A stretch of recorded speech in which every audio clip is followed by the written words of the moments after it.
One time for your mind, two times for your drinks. Cats, chickens, dogs, snakes, and frogs. Everybody, all y'all, where the hell y'all at? It's Tuesday night. We are in the booth. We are in the studio. It's Nightcap Knowledge.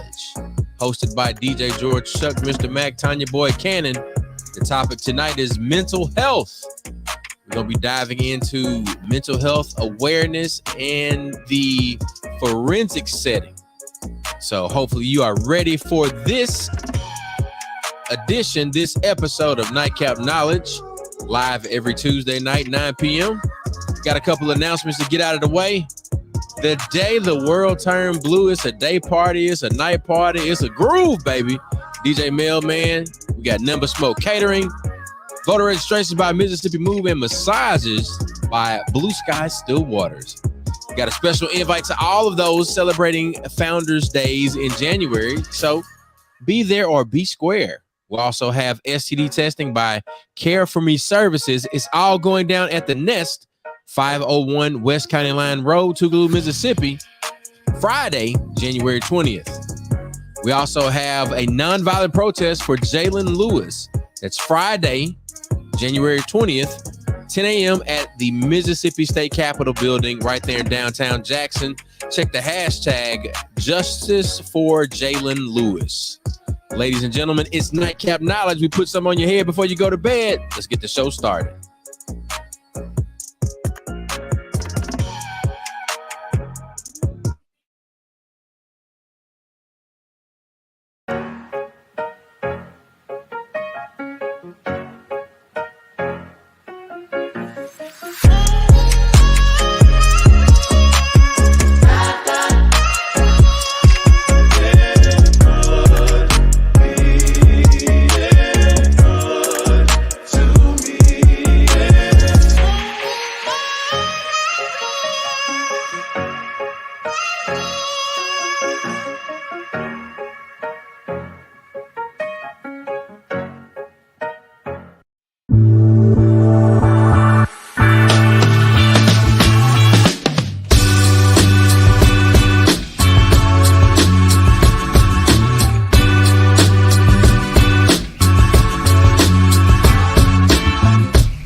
What movie that is? Was it Roxbury or something? There you go, Mac. There you go, Mac. Yeah. Switch. I thought that was I thought it was Night at the Roxbury. Was it Will Ferrell and what's his name? but I guess it was a parody movie that also did it. Oh, okay. They were in the car. Yeah. And they were Switch. Yeah, buddy. Yeah, but how y'all doing? Man. I am doing great, man. Like, I just left the gym. Okay. Long day. Got my drink already poured up. Oh, shoot. Well, since you said it first, what are you drinking? It's one of those nights. Woo, Jennifer Red. What? Chuck, you got scotch over there? We can make it a scotch night. Hey, let's do it. What's that? Water? Oh, okay. Yeah. So anyway, I drink scotch with my sister. All right, let's go. You're not drinking? You're on a cleanse? Yep. How many days you got? Another week. So this is second week. Need to do another week after this. Come on, Eagle Rare. Come on, Eagle Rare. Look, remind me to tell you. Eagle Rare. There you go. There you go. All right. Sip, no drip, drip. Water and Eagle Rare. Eagle Rare. Let's do it. Cheers. Cheers. Put it up. Y'all see that Z? You see that Z right there? Y'all see that Z? Okay. I see that.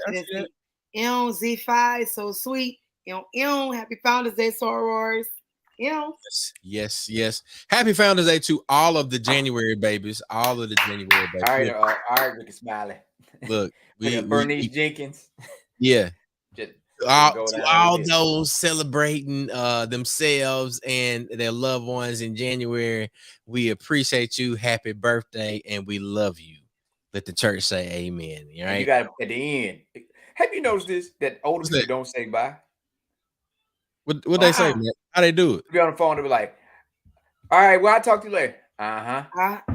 Yep. Or all right now. All right now. Oh, they say I just say and hang up. That's it. And hang up. That's it. Hey, everybody that's watching, understand that this show is rated Black and Uncensored. Real talk, real issues, real solutions. Want to make sure that you guys are tuned in and know who we are and what we're doing. Right. This is Nightcap Knowledge, and we are here every Tuesday at 9 p.m. So check us out. Share. Right now is a good time to share. We got a great topic, man. We got a lot of things going on. So share this with your group. Share this with your people, and we dive into the show. That's right. Hey, so, Stephanie. I'm sorry. Hey, happy Founders Day, Soror. Stephanie in here. So look, we're gonna do it a little bit in reverse. Tanya, I want to do the entertainment check-in, and then we're gonna do the mental health minute, and then we'll jump straight into our topic for the evening. So the entertainment check-in with Tanya Boy Cannon. What's happening? Man, look.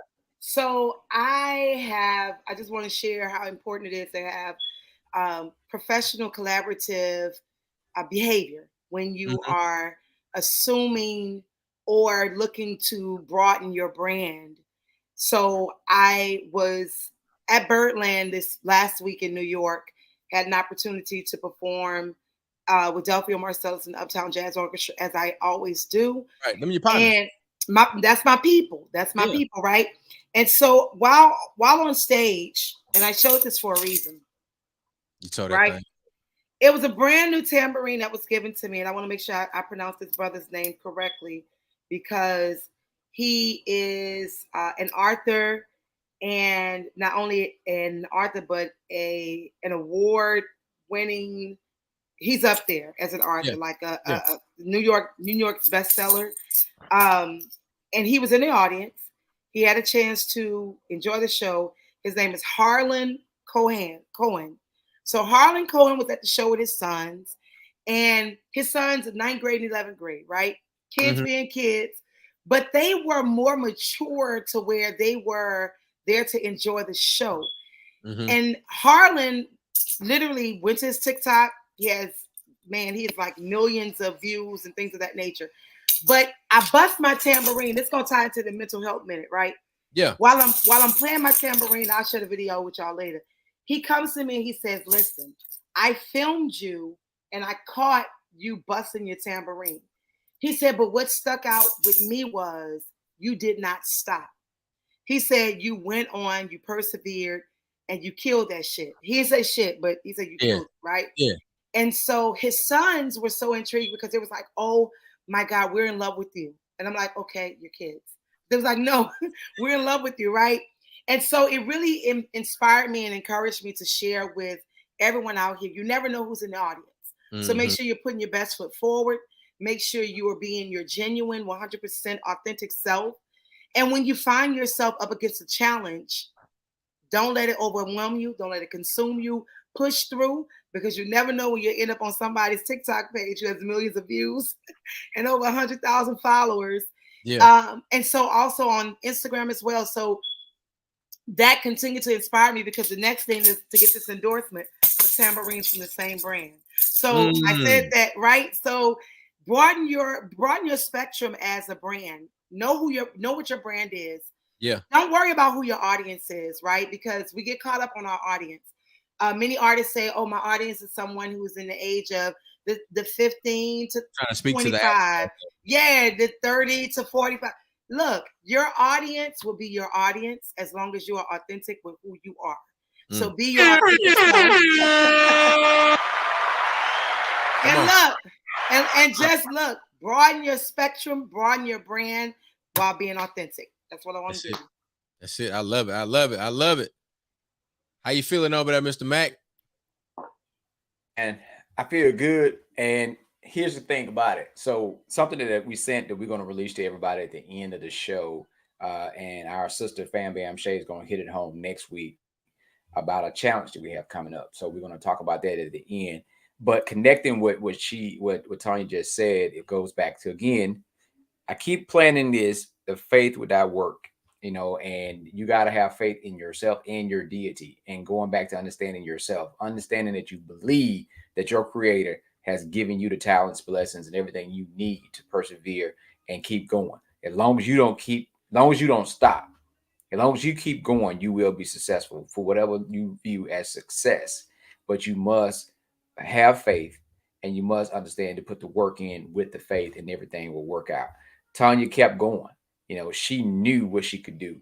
She knew that this was going to be a great event, and she didn't stop, right? She trusted her skills. She trusted her creator, and she just kept going. And sometimes we've seen people where they will have something throw them off, and it throws everything off, right? So you got to continue to make a plan. Yes, you got to pray, but also you have to prepare. And I want us to understand that and continue to sow that seed for 2023 as we continue to work and create a great foundation. So that this time next year, we could talk about the accomplishments and the things that we made, and also highlight some of the bumps in the road. Hello. So one thing we're going to make sure we tell you, we did not stop. We did not give up. Can't stop. And we persevered. And as they say, and a lot of y'all know this, your head may be bloody, but it would not be bowed.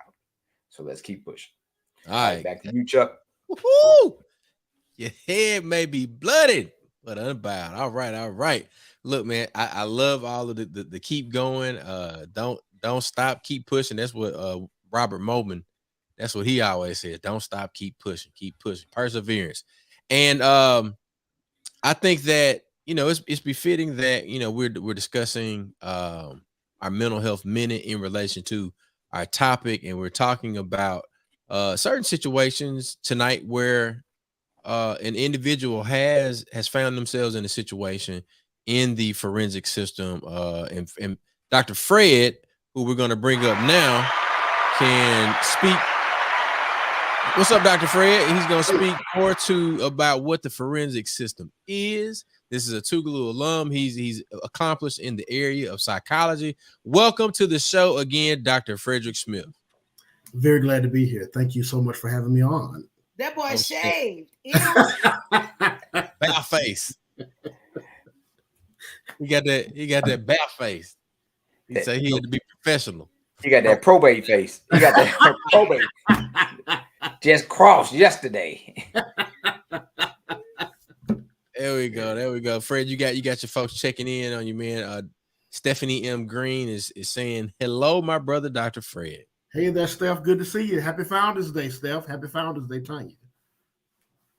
So, Fred, give us some opening comments about, how do we arrive at the topic of mental health awareness inside that topic? You dig a little bit deeper, you scratch below that surface, and we arrive at something in the forensic setting. What does that mean? Give us some opening and some context to how we're going to dig into this tonight. Well, I think the first thing we have to do is we have to ask the question, what is forensic psychology?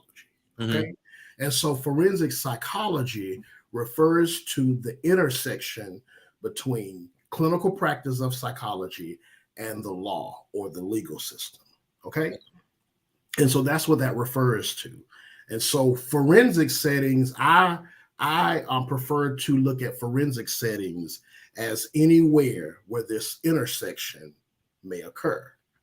And typically, this intersection between mental health or clinical psychology and its connection with the legal system typically occurs in prisons, jails, forensic hospitals, and even in the courtroom.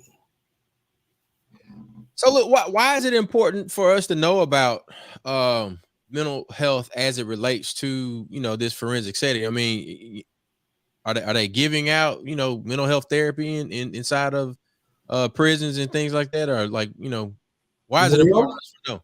Well, one thing is that the largest providers of mental health services in the United States are the prisons. The largest. As a matter of fact, I think a psychiatrist several years ago told me that the largest provider of mental health services in the United States was the Los Angeles County Jail. Now, I don't know how true that is, but I do know that the prisons, the jails, they do provide a lot of mental health services. And I know Cook County Jail here in Chicago has its own mental health team, and they provide a lot of mental health services. Look, I just looked up the stat. There's a website that says goodfaithmedia.org. It says prisons are the largest providers of mental health, and they've credited that on May 21st, 2021.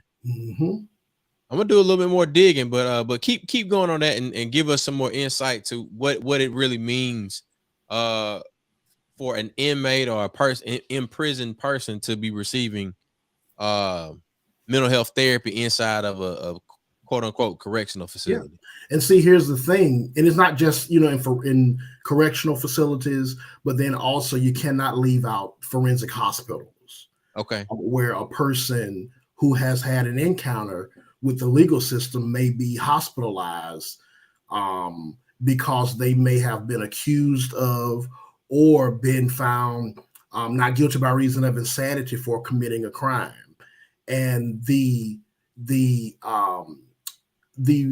what precipitated them engaging in those criminal acts was likely related to them experiencing mental health symptoms. Does that make sense? So you're saying, and Tanya, mate, y'all jump in wherever you would like, but you're saying that a person that may be experiencing a mental health break with reality, am I saying that right? Like if they're hallucinating and they commit an action, right? Law enforcement comes on the scene, and this person is arrested, detained, and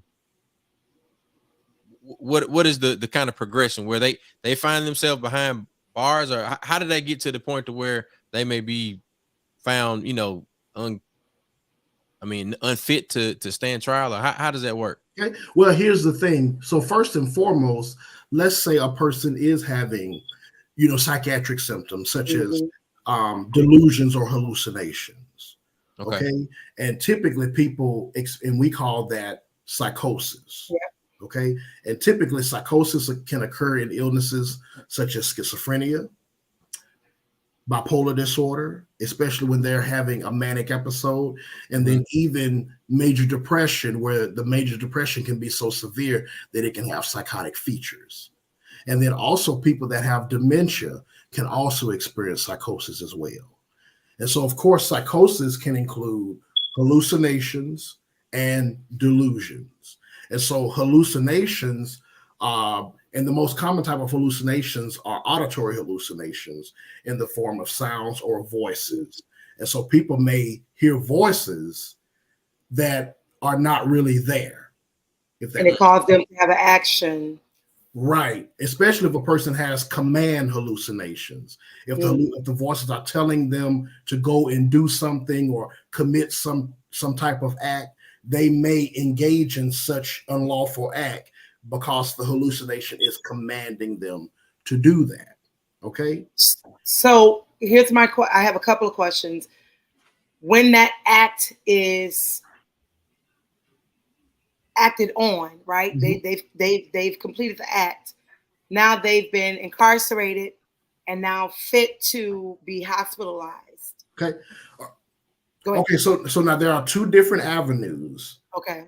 So here's the thing. First of all, a person has to be competent to stand trial in order for them to even get to, being sentenced and, found guilty and being sentenced and then going on to prison.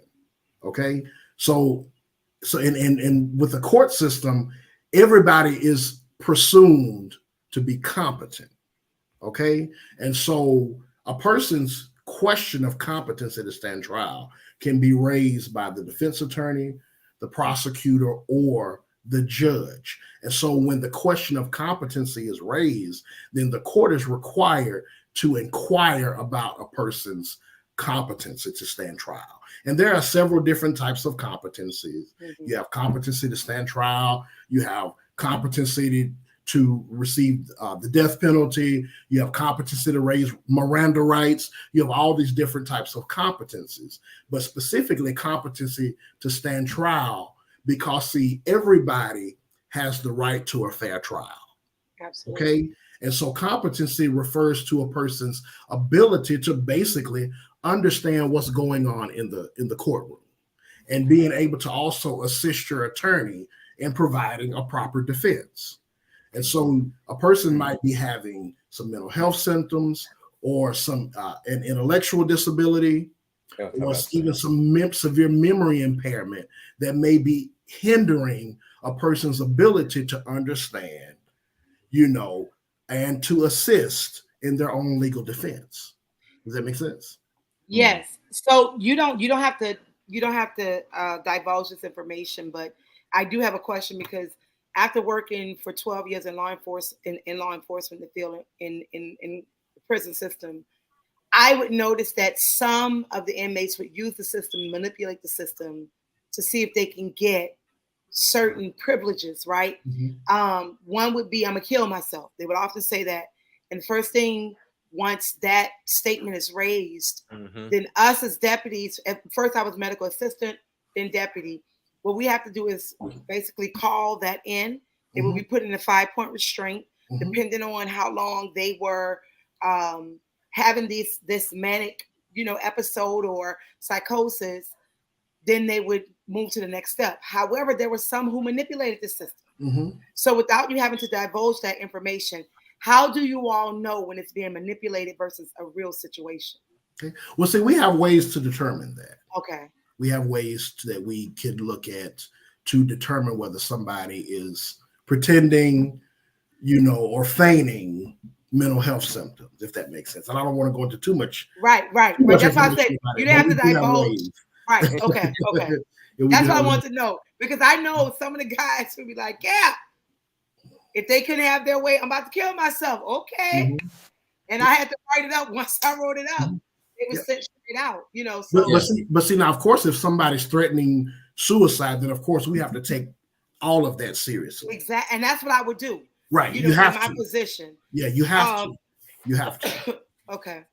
Because some people, and we tell everybody about suicide threats, they are accidental deaths that happen with suicide threats, or mm-hmm. folks, I would say, attention-seeking behavior that has the title of, trying to say they're going to commit suicide. And again, I know a lot of incidents where I never forget one situation where somehow one of his clients had a belt and, had the belt around the neck. Well, the part that goes in the loop got stuck in between the belt. Oh my goodness. And she panicked. You know how you see, if you ever watched the old Western movie when they do sometimes they have the folks staked out in the desert and they have the strap around the neck and they get tighter, and the more they struggle, that was a real situation. Mm-hmm. So she had the control of it, but when she pulled it to, when we went down there, and first of all, she wasn't supposed to be down in the room in the first place. So when I went to look for her, I found her there, and I had to just quickly grab the belt and break the belt, right? Mm-hmm. Because accidentally sitting there and it got stuck and you panicked. Mm-hmm. So the more you fighting with it, instead of calming down and taking it loose, the more you fight with it, the worse you made it for yourself. Mm-hmm. Absolutely. Sometimes when people say, oh, that person ain't going to do nothing, someone could be having some type of object or anything in their mind. They're not planning to kill themselves. Mm-hmm. They're going through the motion, and they accidentally do things where they get injured severely or either kill themselves doing those things, right? So when somebody say they're about to commit suicide or make an attempt to suicide, you always got to take it all the way. Some places got a 72-hour hold, whatever it may be. You got to go through it because you never know when that person is actually serious. And as we've seen the last couple of years, even with celebrities, even folks that we knew around here, they'll be fine the next 1 minute, even with posting on social media. And then the next thing you know, that person committed suicide. Right. So Fred, help them understand. Also, there's another thing that folks are trying to bring to the point and help people understand is about head injuries, right? How head trauma can cause folks to have certain personality impairments, and even and things that come with head trauma, because situations like that, and they end up doing things outside of the normal of their character, and folks not really buying into it. Similar to the movie that Will Smith did, right, with the CTE. This is a real thing with head trauma. Right. Have you ran into a case of something like that? You can explain. Well, yeah, we've had people with traumatic brain injuries. Because now you have to think about, what does the brain control? Everything. What does the brain control? It controls everything, not just your heartbeat or your breathing, but it controls your emotions, your behaviors, your perception, your reactions, your responses. And so if you end up experiencing a traumatic brain injury, then depending on where the injury occurs, all of that can be affected. Does that make sense?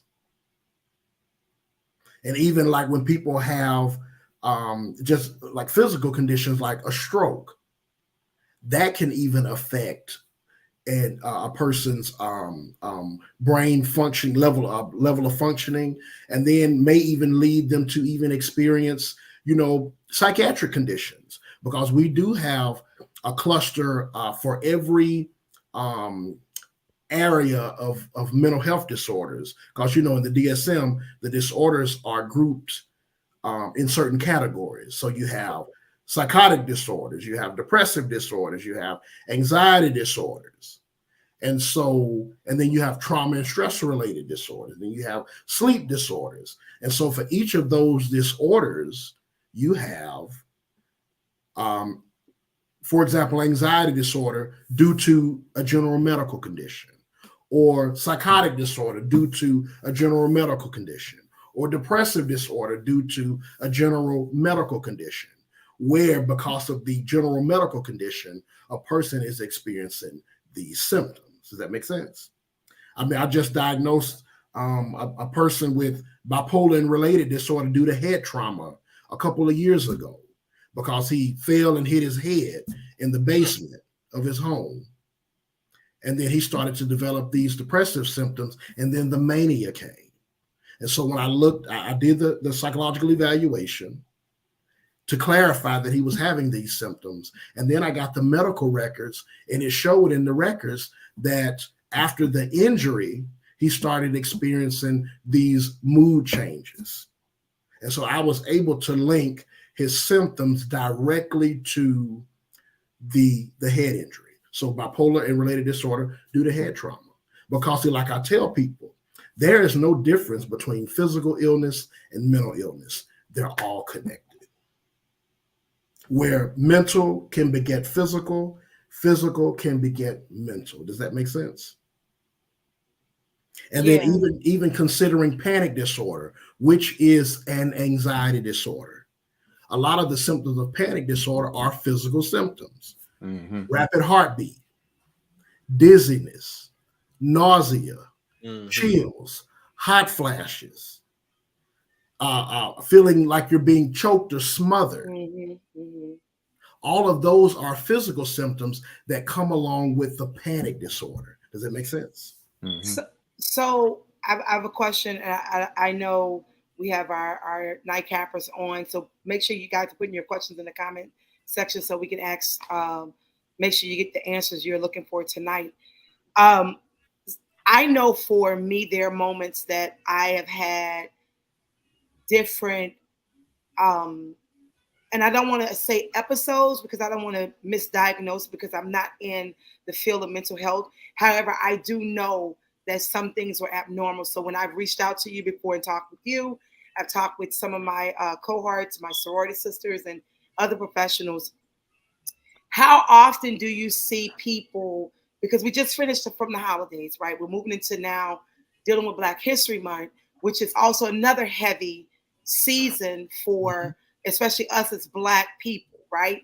Man. How often do you see I wouldn't say statistics, or how much greater do you see the need for more support starting at the beginning of the year versus at the end of the year?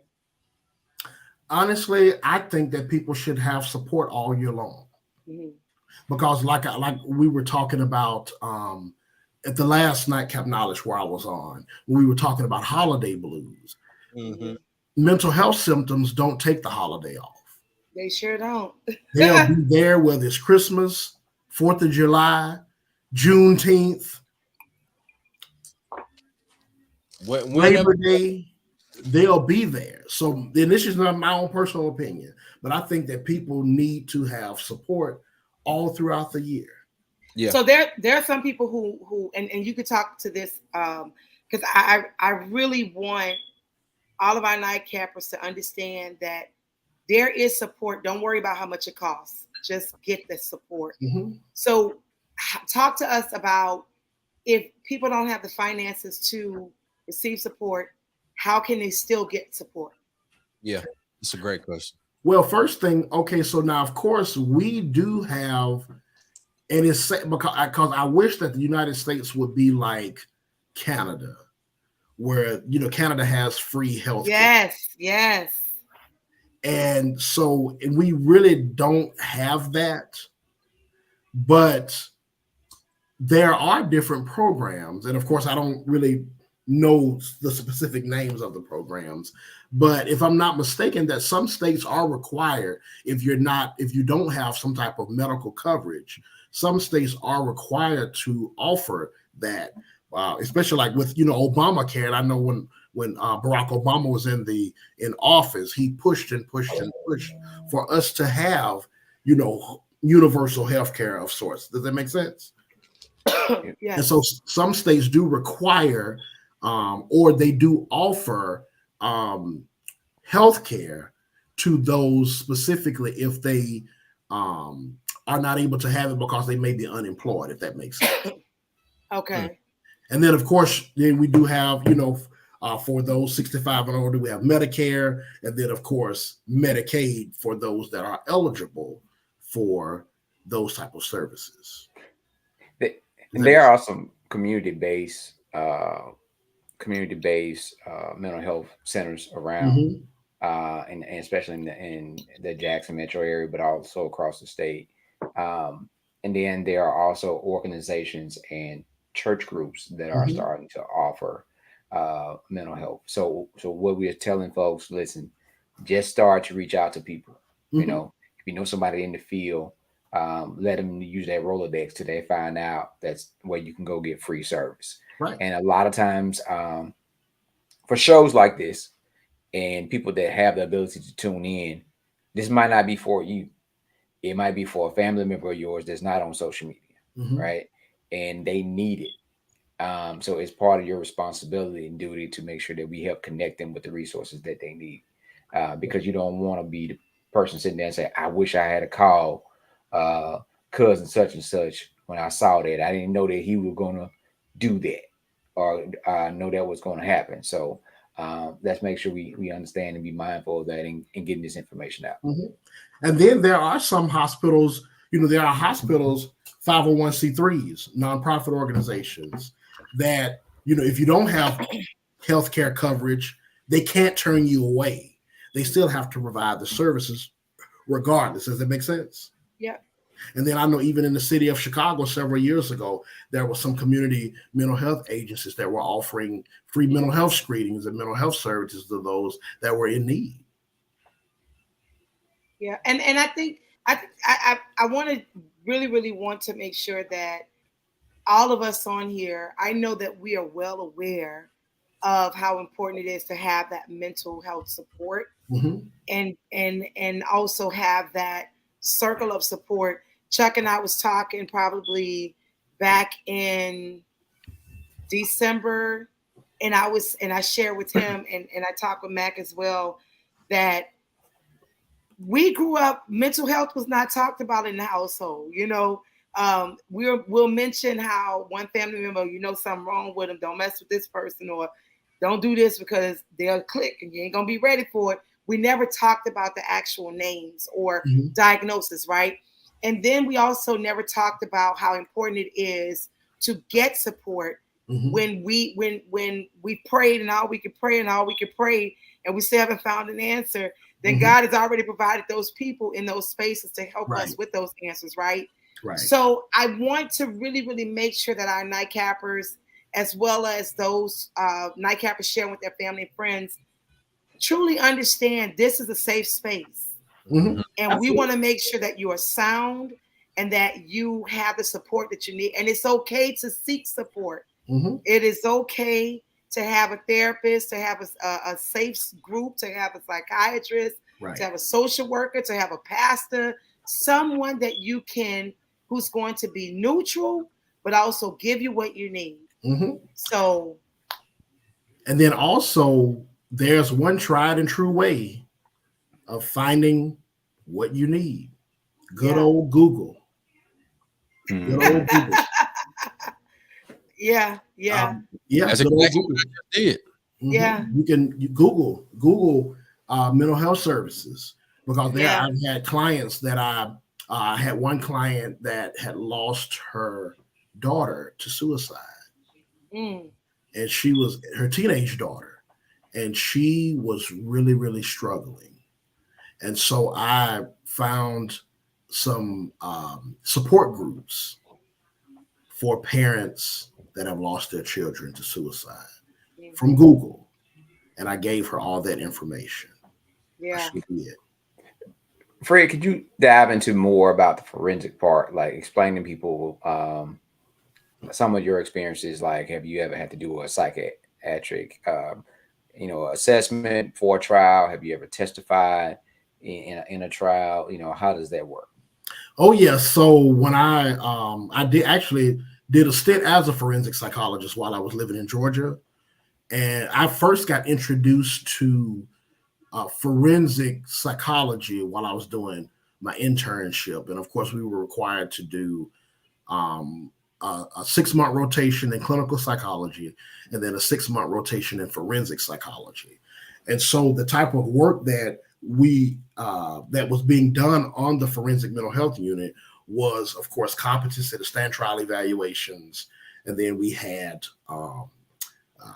insanity evaluations, and then we had to do violence risk assessments, where we would assess a person's risk for engaging in violent behaviors or even reoffending. And then, and so that was my first encounter with the forensic psychology and with forensic mental health. And so initially I was afraid. I was afraid to even do that type of work, because I had never done it before. My background was typically doing, clinical assessments, clinical psychological evaluations, therapy, whether it be individual or group, or even family therapy. And so when I first had to go and do that rotation, I was afraid, fear of the unknown, of course. And so when I started doing that type of work, I was like, wow, this is wonderful. And so I decided I would also do a forensic postdoctoral fellowship in forensic psychology. And of course, for psychologists, we have to do a postdoctoral fellowship after we get our doctorate in order to meet the requirements for licensure. And so I did a forensic postdoctoral fellowship. And that's where I really got knee deep in doing the competency to stand trial evaluations. And then, of course, insanity evaluations. And let me just say this before anybody jumps to the wrong conclusion. Insanity is a legal term. Okay, it's a legal term. It has nothing to do with a person's, whether they have a mental illness or not. It's a legal term. Okay. And And when you're looking at insanity, you're looking at a person's mental state at the time that the crime was committed. Okay.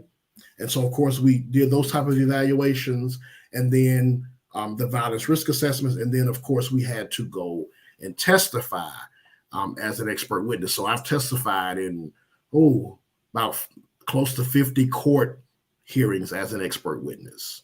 Hold on. So you mean to tell me you were the real life, what's my man from SVU, Law and Order, George? You was Dr. George Huang from Law and Order. That's who you, literally. That's him. Pretty much. That was me. So the counselor is asking you questions, mm-hmm. and you are offering your professional opinion. Absolutely. He George Huang. That's major. Like, look, we're really Black history. Right. I don't think I've ever met anybody. And one, all right, we went to Tougaloo together, but then two, to understand and make a parallel between something that we see on television in a scripted show. We have a person that has lived and breathed in this particular situation. So my question now is, and this is something I've asked our frat brother Lars, how many of there are you? Like how many Black forensic psychologists or people that operate in that forensic setting as psychologists, how many are there? I don't have a specific number, but I will tell you that there are very, very few. Have you met any other brothers that operate in this space or sisters? I think I met one other brother, down in Georgia, and maybe 2 or 3 other sisters down in Georgia. Because it's not very many of us. Now, there's a shortage of psychologists, period. We talked about that. There's already a shortage of psychologists, and then there are even less African-American psychologists, and then even less than that African-American male psychologists. So I just looked up really quick statistic. It's about 75% of forensic psychologists. The Latino Hispanic community makes up about 9.9% of that, mm-hmm. and Blacks of African American ethnicity make up 4.6%. Mm-hmm. Very, very few. So I was on the show earlier where I had a meeting earlier. We were talking about Black males and talking about how majority of the prison system is made up of Black men. Yeah. Mm-hmm. And the United States makes up the largest amount of imprisoned people. So you can say that Black men are the largest imprisoned people mm-hmm. in the world.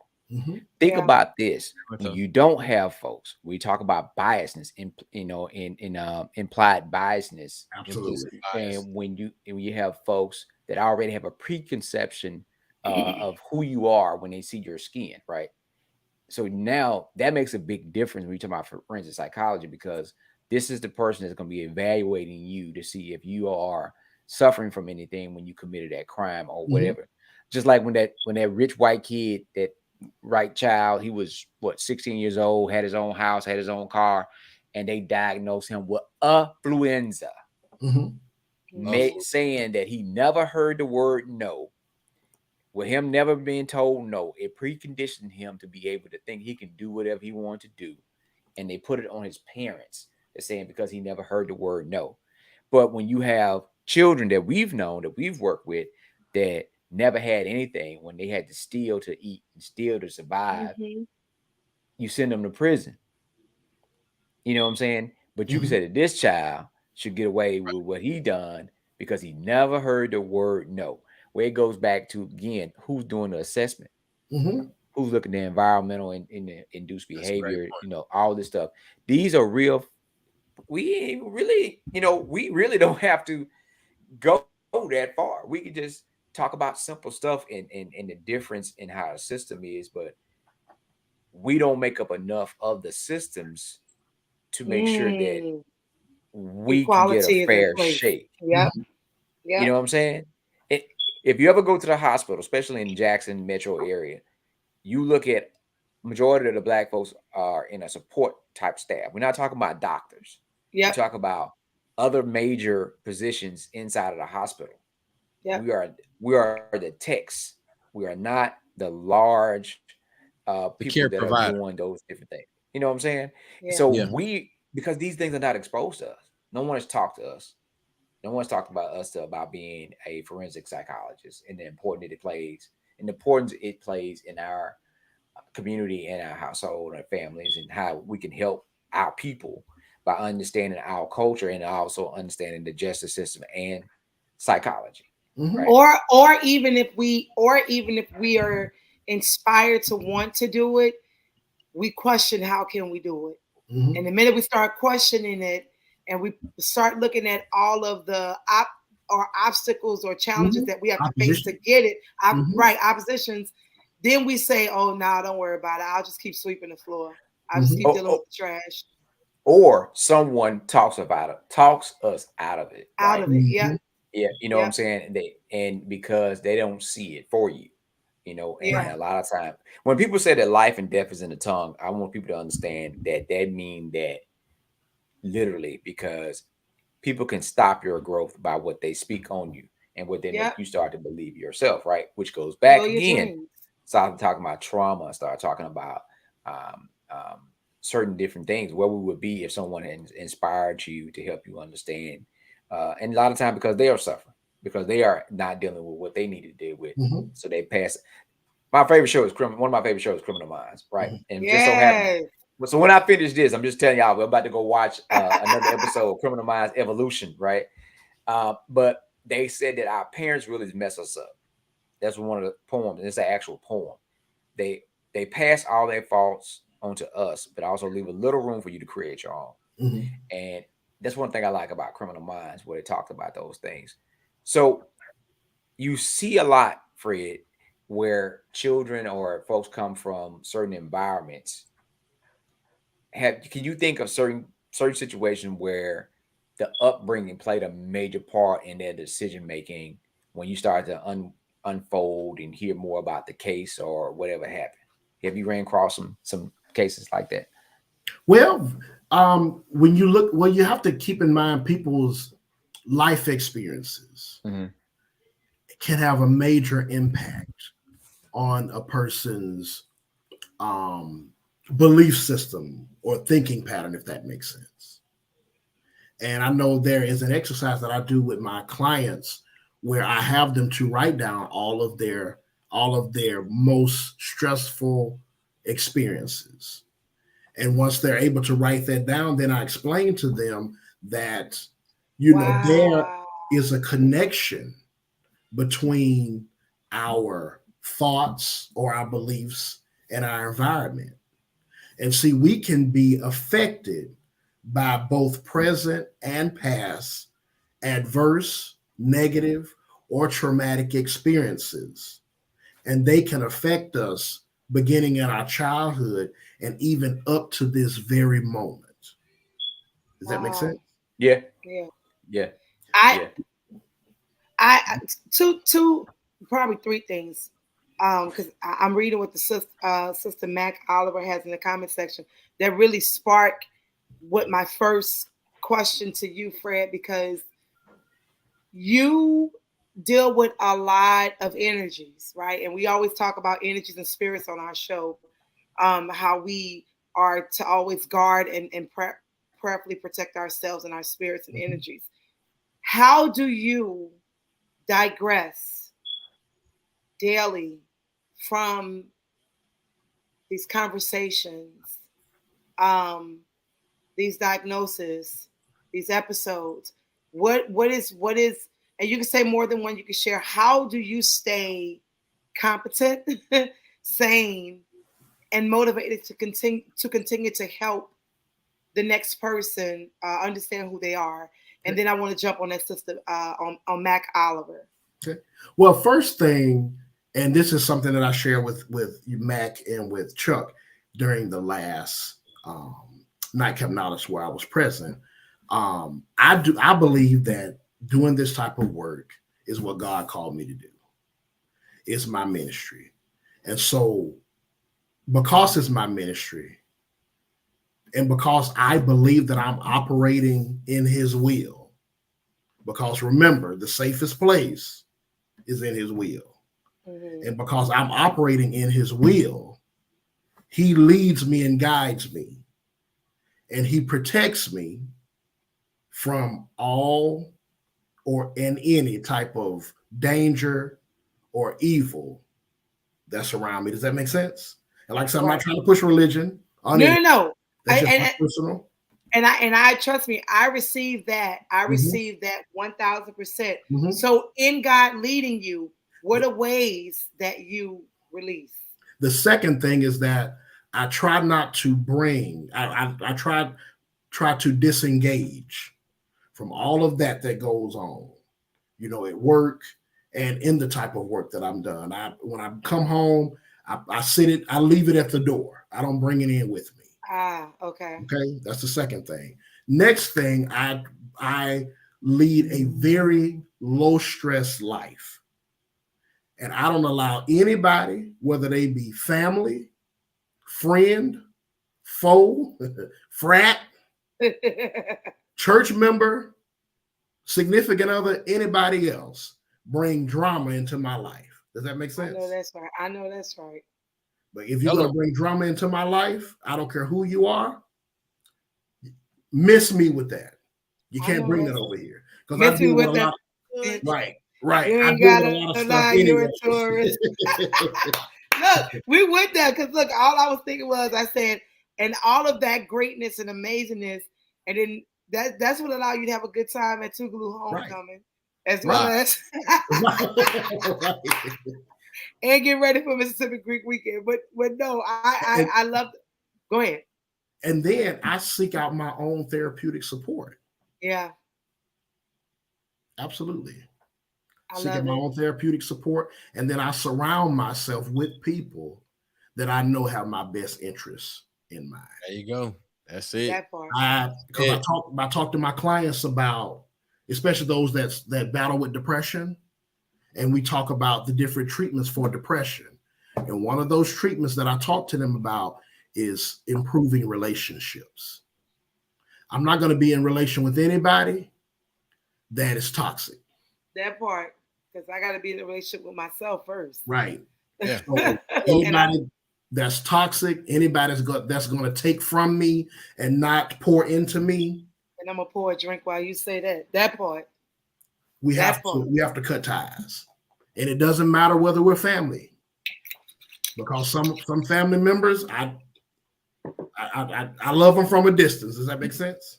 Yeah. Listen, Mac Oliver, I want to make sure I don't want to be disrespectful, male or female, because I know names could be gender neutral. But Mac Oliver was sharing that this is a very interesting topic. I'm adopted and went to school for criminology until I myself was incarcerated. This is the topic. Trauma index. I've had 2 psych evals. So trauma index, what are we talking about? Okay. Well, trauma index really refers to the level of traumatic experiences that a person has had in their life. Does that make sense? Yep. Okay. Yeah. So female, thank you so much. Thank you, sis. She said the list of negative experiences in your life. Okay. Have you pursued to continue going to school? I hope you know that you are amazing, that you can finish, you will succeed. You are in a safe space. We want you to know all of us have had challenges, and I've called these brothers crying. I've called them. They know they can call me crying because it's a safe space. And cry in the club. What we cry? Bro, wait. Look, that's a perfect example.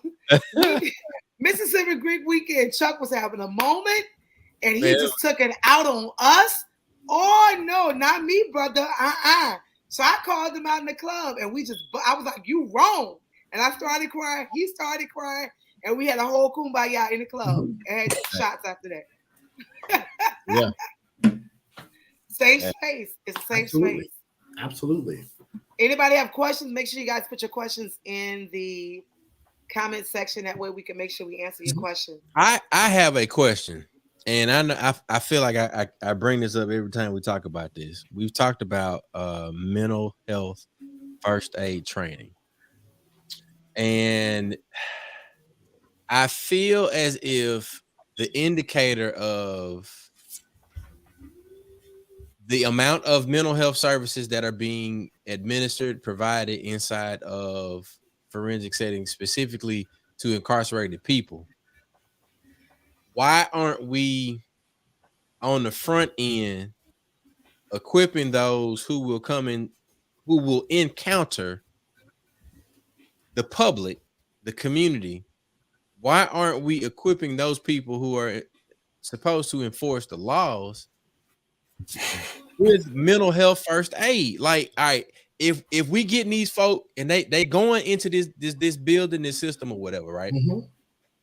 And they have a lot of mental health services being provided. Why is it that we're not doing what we need to do on the front end before we get these folk in there? Well, first of all, there really is not a lot of mental health services being provided. I mean, even though prisons are the largest providers, but even the prison system struggle with providing these type of services due to limited mental health professionals. I mean, we already don't have enough mental health professionals out in the community that are providing services. And it's even less in the prison system, number one, because of the dangerousness that you face when you are in the prison system. Does that make sense? Yeah. And then, of course, everybody's not equipped to deal with that type of setting. And I worked in the prison system, and the amount of violence and self-harm that I saw was unreal. And then, of course, I was actually providing therapy for some corrections officers who had worked in the prison systems and who were now the probation officers, you know, for various people that were out on parole, out on probation. And they were even, one guy was telling me the amount of his own colleagues, COs and POs that had committed suicide because the stress that comes along with the type of work that you do. Yeah. And so there are not enough mental health providers even in the prison settings, even though there may be an overrepresentation of those that actually need the services. So if there's a family member who's been seeking support for a family member who's incarcerated, what is the first step for them to get that support in place? I would say to write letters to the local government. Okay. Contact your representative, contact your senator, your state senator, because state prisons are run by state government. Right. Okay? So contacting your local representative, your local senator, you know, and push for that expansion and of access to services. Okay. You know, and not just petitioning your state government, but also your federal government. Because mental illness is not going anywhere. Nope. It will always be here. Wait, really quick. Somebody has some music playing. I just want to make sure we don't have any. You have music playing in the background, or is it TV? Okay, there we go. It's gone. All right. I just want to make sure because I don't want us to get censored and then muted and all of that. Yeah. So you said reach out to their local, also their state and federal government. And federal government. And, so if push for expansion of mental health services. Definitely, we definitely need it. So if someone wants to get in contact with you, how do they contact you if they have questions? What are the best ways to get in contact with you? Okay. Well, my website, of course, I'm employed with thriveworks.com. So, of course, going to www.thriveworks.com. Okay. You know, if they want to reach out to me. and your email address as well. Okay. But everything is okay. Go ahead. Yeah, well, everything is on the website. Okay. Yeah, everything is on the website. All the contact information on the website. Absolutely. I love it. I love it. I love it. I love it. Absolutely. Would anybody have any final questions before we get ready to sign off? Because Auntie Melinda says she got to get up early and she'll watch the replay. Auntie Melinda signing off. Thank you, Auntie Melinda, for being, or Auntie Melinda Teedy for being present with us. But I do just want to, just before we get off, just encourage everybody to, seek out mental health services, if not for you, for your loved ones. Because like I said earlier, certain psychiatric symptoms can precipitate a person's risk for involvement in violent or unlawful behaviors. Okay. Yeah. And because of that, it's so important for us to receive psychiatric care. Because see, once you are in the forensic system or in the correctional system or in the legal system, it is extremely hard to get out. Okay. Yep. I had a friend several years ago who had taken over guardianship for her older cousins. They were twins, and one of the twins had, in my opinion, had developed a psychotic disorder, and he was having these delusions that he's had this delusional thinking that the neighbors were trying to hurt him. Okay. And so then he would make these statements that, I'm going to get them before they get me. And he would be, punching the air and punching the wall at things that were not really there. He was having hallucinations. Does that make sense? Yes. And so when she told me about this, I begged her, listen, please take him to the psychiatrist ASAP. I said, because if he thinks that the neighbors are trying to hurt him and he goes and hurts them because he thinks they're trying to hurt him, then he'll end up in a forensic hospital or in prison, and you will never be able to get him out. Yeah. He'll be stuck there as either incompetent to stand trial and not restorable, or not guilty by reason of insanity. Or, and for not guilty by reason of insanity, in some states, the time that you remain hospitalized is indefinite. And for incompetent to stand trial and non-restorable, you can be in there for the maximum sentence had you been found guilty.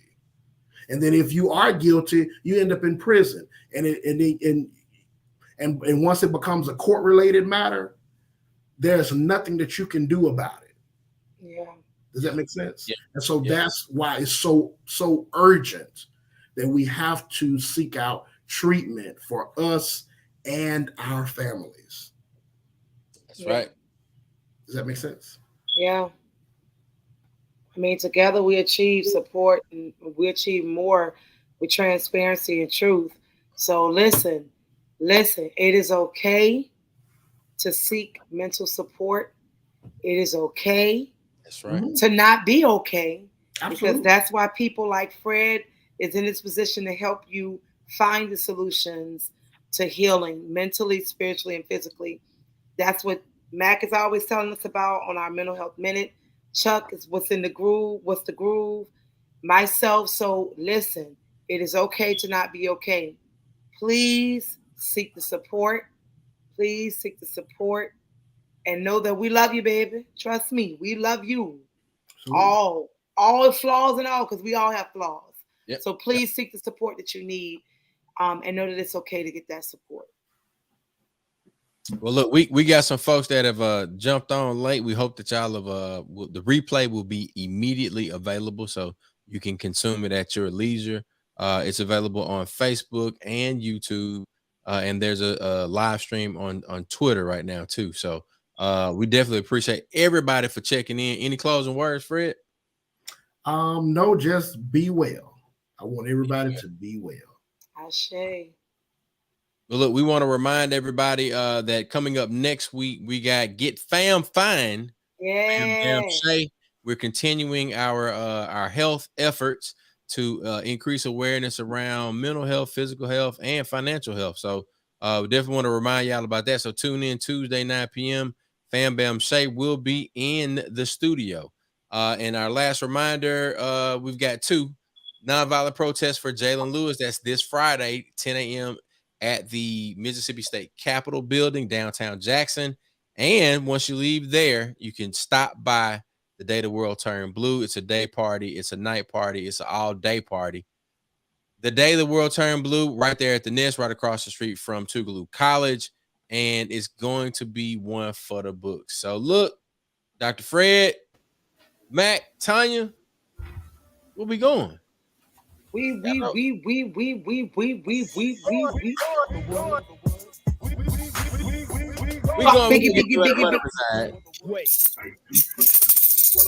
Good night, everybody. We appreciate y'all for tuning in. We'll see y'all here next Tuesday, 9 p.m. Central, 10 p.m. Eastern. Our guest will be Fam Bam Shay.